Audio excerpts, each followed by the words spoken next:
नमस्कार मेरे प्यारे बच्चों। आज हम आपके लिए लेके आए हैं आरटीई शिक्षा का अधिकार अधिनियम 2009। केवीएस का पेपर जल्दी आ रहा है, फरवरी में होने वाला है।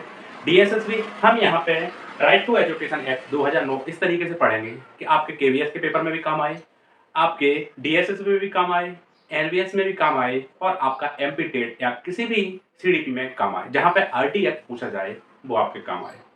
प्यारे बच्चों, भारत सरकार द्वारा या सेंट्रल गवर्नमेंट द्वारा कोई भी एक्ट लाया जाता है तो उसको कब पारित किया, कब लोकसभा में पारित किया, कब राज्यसभा में पारित किया, उसके बाद ये कब अधिनियम बना और कब लागू किया गया। मेरे प्यारे बच्चों, इसको आरटीई एक्ट 2009 लोकसभा एवं राज्यसभा में पारित हुआ और ये 1 अप्रैल, ये पेन मिस कर रहा है, 1 अप्रैल 2010, क्या 1 अप्रैल 2010 से पूरे भारत में लागू हुआ। 1 अप्रैल 2010 से पूरे भारत में लागू हुआ, लेकिन जम्मू एंड कश्मीर में यह लागू नहीं हुआ। ये बहुत ही महत्वपूर्ण बात है। 1 अप्रैल 2010 से जम्मू एंड कश्मीर में लागू नहीं हुआ, लेकिन पूरे भारत में लागू हुआ। इसमें क्या है, राइट टू एक्ट आरटीई। इसको देखा जाए, इसमें अध्याय हैं, इसमें अध्याय या चैप्टर की संख्या 7 है। क्या अध्याय या चैप्टर की बात कर लेते हैं हम। चैप्टर 7 है। चैप्टर कितने हैं? 7। लेकिन सेक्शनों की बात करते हैं या धाराओं की बात करते हैं, धारा इसमें कुल 38 है। कितनी है? 38। चैप्टर कितनी है? 7 चैप्टर हैं, इसमें 38 धाराएं हैं। इसमें जैसे देखा जाए, सबसे बड़ा चैप्टर है जो 4 नंबर का चैप्टर है। इसी को मिनी शिक्षा का अधिकार अधिनियम भी कहा जाता है। किसमें? इसमें 12 से लेकर 28 तक सेक्शन दिए हुए हैं। दूसरी महत्वपूर्ण बात, इस तरीके से सीधे क्वेश्चन पूछ लिए जाते हैं आपका, आरटीई एक्ट कब का है? 2009 का है। 1 अप्रैल 2010 से लागू हुआ जम्मू एंड कश्मीर को छोड़कर। इसमें टोटल चैप्टर 7 है, सेक्शन 38 है। सबसे बड़ा कौन सा है? 4 नंबर का। ये आपके कुछ महत्वपूर्ण बिंदु है। इसमें जैसे सेक्शन 1 है, उसमें आपको दिया गया है कि ये किस नाम से जाना जाएगा। कोई भी अधिनियम आता है, कोई भी एक्ट आता है तो उसको किस नाम से जाना जाएगा। सेक्शन 2 में कहा गया है इसकी परिभाषाएं क्या होंगी, अलग अलग ईडब्ल्यूएस की या अन्य धाराएं क्या क्या होंगी, इस तरीके से बातें की गई है। और आगे देखते हैं, ये एक हल्की सी जानकारी, एक संविधान में 86वां संविधान संशोधन, कौन सा? 86वां संविधान संशोधन सन 2002 में, ये सबसे महत्वपूर्ण है। ट्रिपल स्टार लगा लीजिए आप इसको। कौन सा? Triple star. अगर राइट टू एजुकेशन से अगर क्वेश्चन पूछता है तो सीधा सा उसका दिमाग यहां जाता है। 86वां संविधान संशोधन 2002 के द्वारा भारतीय संविधान के मौलिक अधिकारों में, किसमें? फंडामेंटल राइट्स में, इसमें अनुच्छेद या आर्टिकल, कौन सा जोड़ा? आर्टिकल 21A जोड़ा। कब जोड़ा? 2002 में। इसमें क्या कहा गया है? इसमें कहा गया है 6 से लेकर 14 वर्ष के बच्चों को निःशुल्क एवं अनिवार्य शिक्षा दी जाएगी। कैसी दी जाएगी? निःशुल्क एवं अनिवार्य। कौन सी शिक्षा दी जाएगी? निःशुल्क एवं अनिवार्य शिक्षा दी जाएगी बच्चों को। ये बहुत ही महत्वपूर्ण बात है। ये यहाँ पे इसको पहले एक नॉर्मल अधिकार था, उसको फंडामेंटल राइट, मतलब हर बच्चे का अधिकार होगा ये कि 6 से 14 वर्ष के बच्चे को निःशुल्क अनिवार्य शिक्षा प्रदान की जाएगी। इससे पहले एक और आर्टिकल देख लेते हैं भारतीय संविधान में, आर्टिकल 45। इसमें कहा गया है राज्य अपने यहाँ 6 से 14 वर्ष के बच्चों को निःशुल्क अनिवार्य शिक्षा प्रदान करने के लिए प्रयास करेंगे और कोशिश करेंगे कि क्या करेंगे, 10 वर्ष के अंदर अपने राज्य में निःशुल्क 6 से 14 वर्ष के बच्चों को शिक्षा दी जाए। दूसरी बात यह है, यहाँ पे क्या है, 6 से 14 वर्ष के बच्चों को प्राइमरी एजुकेशन निःशुल्क एवं अनिवार्य दी जाए। दूसरी यहाँ पे 3 से 6 वर्ष के बच्चों को यहाँ पे आंगनवाड़ी केंद्रों की स्थापना की जाए। ये यहाँ पे आर्टिकल 45 में बात की गई है। तीसरी बात कर लेते हैं, आर्टिकल 51A के, इसमें बात की गई है पालकों की जिम्मेदारी होगी, पालकों के कर्तव्य बताए गए। यहाँ पे पालकों की जिम्मेदारी है कि वह अपने बच्चों को 6 से 14 वर्ष के बच्चों को निःशुल्क एवं अनिवार्य शिक्षा दिलवाएं। पालकों का दायित्व हो गया है यहाँ पे, क्या बच्चों को शिक्षा दिलवानी पड़ेगी। क्या करेगी? अपने बच्चों को 6 से 14 वर्ष तक अनिवार्य शिक्षा दिलवानी पड़ेगी। पालक ये नहीं कह सकता मैं अपने बच्चे को शिक्षा नहीं दिलवाऊंगा, फैक्ट्री में काम करवाऊंगा, खेती करवाऊंगा, मजदूरी करवाऊंगा, ये उसका अधिकार नहीं है। पालक का दायित्व बनता है यहाँ पे 6 से 14 वर्ष के बच्चों को निःशुल्क शिक्षा दिलवाना पड़ेगा। अगर वो फैक्ट्री में भेजता है, कोई काम करवाता है या फिर लेबर या कहीं होटलों में काम करवाता है तो उस पर लेबर चाइल्ड एक्ट के तहत कार्रवाई भी की जा सकती है। तीसरी महत्वपूर्ण बात और जान लेते हैं यहाँ पे। जो आरटीई एक्ट लागू हुआ, सबसे पहले नॉर्वे ने लागू किया। किसने लागू किया? नॉर्वे आरटीई एक्ट को लागू करने वाला पहला देश बना। किसको? मौलिक अधिकार में। भारत की स्थिति क्या है यहाँ पे? भारत 135वां देश बना। भारत 135वां देश बना आरटीई एक्ट को लागू करने वाला और फंडामेंटल राइट्स देने वाला। ये बहुत महत्वपूर्ण बातें हैं जो आपको यहाँ पे स्क्रीनशॉट ले लेना है। आगे बढ़ते हैं। इसमें क्या कहा गया? 6 से 14 वर्ष के बच्चों को, कितना? 6 से 14 वर्ष के बच्चों को क्या किया जाएगा? निःशुल्क एवं अनिवार्य, निःशुल्क एवं अनिवार्य शिक्षा दी जाएगी। फ्री एंड कंपल्सरी एजुकेशन दी जाएगी। ये यहाँ पे बात हुई 6 से 14 वर्ष के बच्चों को। ये कौन से बच्चे होंगे? सामान्य बच्चे। लेकिन 6 से लेकर 18 वर्ष के बच्चों को निःशुल्क शिक्षा दी जाएगी। कैसे होंगे? जो दिव्यांग होंगे। कैसे बच्चे होंगे? जो दिव्यांग बच्चे होंगे उनको 6 से 18 वर्ष तक के बच्चों को निःशुल्क शिक्षा दी जाएगी। यहाँ पे ये बात हो रही है। ये दोनों महत्वपूर्ण चीजें जानने वाली, क्योंकि सीटेट में पेपर में आ भी चुका है क्वेश्चन।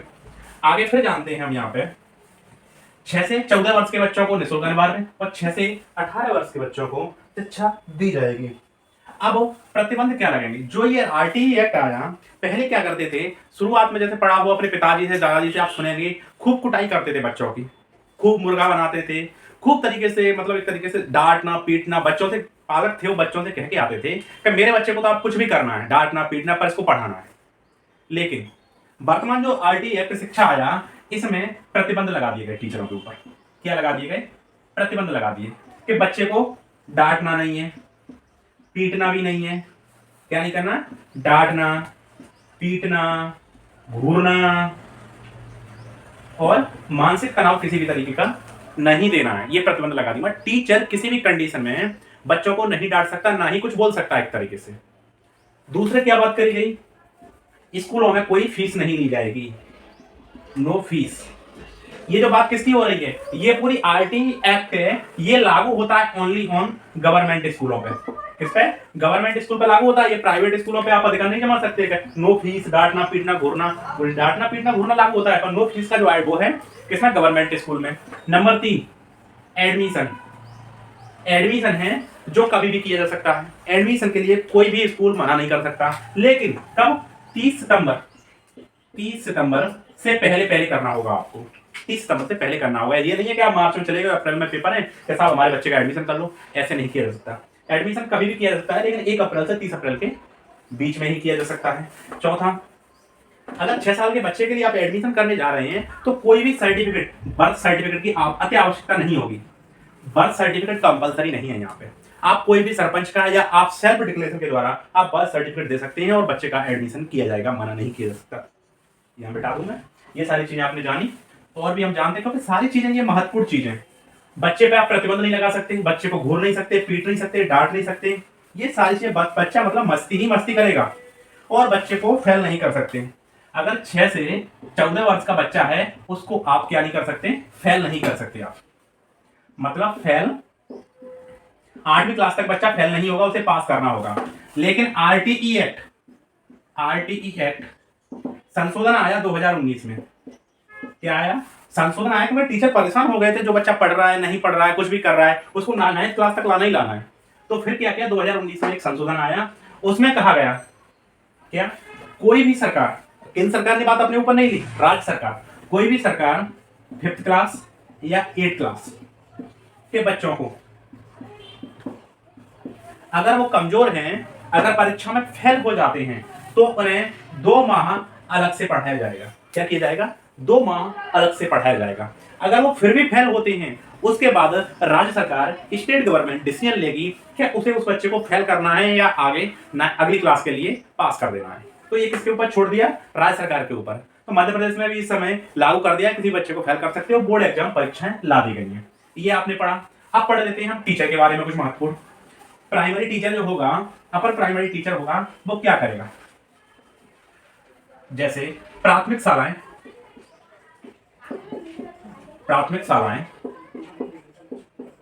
और माध्यमिक शालाएं, या कहेंगे इसको प्राइमरी, इसको हम कहेंगे अपर प्राइमरी। प्राइमरी और अपर प्राइमरी। इसमें 6 से 14 वर्ष के बच्चे हैं। इसमें तो प्राइमरी में जो टीचर का रेशो रहेगा, शिक्षक का अनुपात क्या रहेगा, शिक्षक अनुपात छात्र, स्टूडेंट और टीचर का रेशो रहेगा 30:1। क्या रहेगा, 1:30। मतलब शिक्षक, एक शिक्षक पर या 30 छात्रों पर एक टीचर रहेगा। अगर यही रेशो आगे आगे बढ़ता जाएगा तो 60 पर कितना रहेगा, 2। इसको ऐसे पढ़ते हैं, 60 पे 2। अगर 61वां हुआ, 61 से लेकर 90 तक कितना हुआ, 3। 91 से लेकर 120 तक कितना हुआ, 4। और 121 से 150 कितना हुआ, 5। अगर 150 बच्चे हो जाते हैं जैसे स्कूल में, वहां पर 5+1 मतलब 5+1 मतलब 5 टीचर और एक हेडमास्टर को होना अनिवार्य है।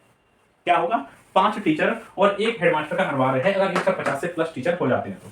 यहां पर प्राइमरी में रेशो है जो छात्र और शिक्षक का, ये 35:1। क्योंकि प्राइमरी में थोड़े छोटे बच्चे होते हैं, अपर प्राइमरी में थोड़े बड़े बच्चे हो जाते हैं, तो क्या 35:1 हो जाएगा। लेकिन अधिकतम स्थिति में किसी कंडीशन में इसको 40 तक भी बढ़ाया जा सकता है। 35:1 होगा। यहाँ पे 200 प्लस बच्चा होने पर क्या होगा, एक हेडमास्टर का होना अनिवार्य हो जाएगा। क्या हो जाएगा, एक हेडमास्टर का। प्राथमिक शालाओं में क्या, शिक्षक का, शिक्षक और छात्र का अनुपात 1:30। यहाँ पे 35:1 होगा। अब और भी कहानी पढ़ लेते हैं हम टीचर के बारे में। प्राइमरी टीचर कितने घंटे पढ़ाएगा, अपर प्राइमरी टीचर कितने घंटे पढ़ाएगा, ये भी हम बात कर लेते हैं। अगर प्राइमरी टीचर की बात करें हम, यहाँ पे सारा यहाँ से हटा देता हूँ। प्राइमरी टीचर की बात करें तो ये कम से कम 200 दिन पढ़ाएगा। अपर प्राइमरी की बात करें तो 220 डे इसको कंपलसरी है पढ़ाना है। कितने में, साल भर में 200 दिन या 220 दिन पढ़ाना कंपलसरी है, इतने से कम नहीं होगा। यहाँ पर प्राइमरी टीचर की बात करें तो यहाँ पे 800 घंटे पढ़ाएगा पूरी साल भर में, ये 1000 घंटे पढ़ाएगा। कितने पढ़ाएगा, 1000 घंटे। ये बहुत महत्वपूर्ण क्वेश्चन है, सीटेट डीएसएस में बार बार आते हैं और आपके केवीएस में यहाँ से एक क्वेश्चन या 2 क्वेश्चन अवश्य मिलेंगे। कितने, 200 दिन पढ़ाना अनिवार्य है और 800 घंटे प्राइमरी को। यहाँ पे 220 दिन पढ़ाना अनिवार्य है और 1000 घंटे यहाँ पे पढ़ाना अनिवार्य है। आगे और बात कर लेते हैं हम इसमें। और अगर हफ्ते में बात आती है, हफ्ते में या वीक में बात आती है तो 45 हावर्स यहाँ पे अनिवार्य हो जाते हैं। एक हफ्ते में 45 घंटे पढ़ना बच्चे का अधिकार है। वो कह सकता है टीचर से मुझे 45 घंटे पढ़ाना ही होगा। और आगे कुछ छोटी छोटी चीजें और देखते हैं जो पेपर में आती हैं आपके में। ये रफ कर देता हूँ क्योंकि इसके नोट्स आप अवश्य बनाइएगा। बाकी फालतू का पढ़ने का मतलब नहीं है किस सेक्शन में क्या आता है, क्योंकि सेक्शन काफी होते हैं और इनको याद करने कभी सेक्शन पूछा नहीं जाता कि सेक्शन कहाँ से आते हैं। बस आप इतना याद रखें कितने होते हैं सेक्शन, अध्याय कितने होते हैं। अध्याय या चैप्टर की बात करता हूं मैं, 1 2 3 4 5 6 7 चैप्टर। जो 4 नंबर का चैप्टर है वो सबसे बड़ा है। ये क्या है, छोटे छोटे हैं। कैसे हैं, छोटे छोटे, क्योंकि इस सेक्शन में 12 से लेके 28 सेक्शनों की बात हो रही है धाराओं की। सबसे बड़ा ये है, इसमें तो 1 और 2 की बात हो रही है। कितना, 1 और 2 की। इसमें 3 4 की हो रही है और ये 6 से लेके 11 कितनी हो रही है इसकी, 3 और 4 की बात हो रही है। यहाँ पे 6 से लेके 3 4 और 5, यहाँ पे 6 से लेके 11। तो ये सबसे बड़ा है, इसको मिनी आरटीई एक्ट भी कहा जाता है। ये आपको क्वेश्चन से पूछ लिया जाता है। और बात करेंगे इसमें क्या है, आरटीई में फेल नहीं कर सकते। ये आपके महत्वपूर्ण क्वेश्चन थे। इसको लागू कब किया गया था, 1 अप्रैल 2010। ये क्वेश्चन भी आपका आता है। भारत कौन सा है इसमें, भारत का स्थान है फंडामेंटल राइट करने में 135वां। सबसे पहला देश कौन सा है, नॉर्वे है, फंडामेंटल राइट को आगे लाने में। आपका जो संशोधन हुआ वो भी बता दिया 2019 में। उसके द्वारा प्राइमरी या अपर प्राइमरी के बच्चों को क्या कर सकते हैं, फेल भी कर सकते हैं। आप मेरे बीच में कमेंट भी कर सकते हैं और मुझे पूछ सकते हैं। कोई भी आपको डाउट हो तो मेरे सेशन को लाइक शेयर और कमेंट करिएगा, क्योंकि ये महत्वपूर्ण जानकारी है। इससे ज़्यादा जानकारी कोई मतलब भी नहीं होता, क्योंकि आपको ये पता होना चाहिए कितना पढ़ना है मुझे। अगर एक बच्चे को ये नहीं पता चल पाता, एक टीचर को ये नहीं पता कि पढ़ाना क्या है, पढ़ाने को इसमें इतना है 46 पेजों की एक पूरा नोटिफिकेशन है, उसको पढ़ते जाओ। आप कितना पढ़ोगे, कोई मतलब नहीं है। SMC, EWS. हाँ, एक और थोड़ी सी महत्वपूर्ण बात थी, इसमें आरटी एक्ट के तहत प्राइवेट स्कूलों में 25% क्या है, 25% कोटा है जो क्या करेगा, ईडब्ल्यूएस के लिए।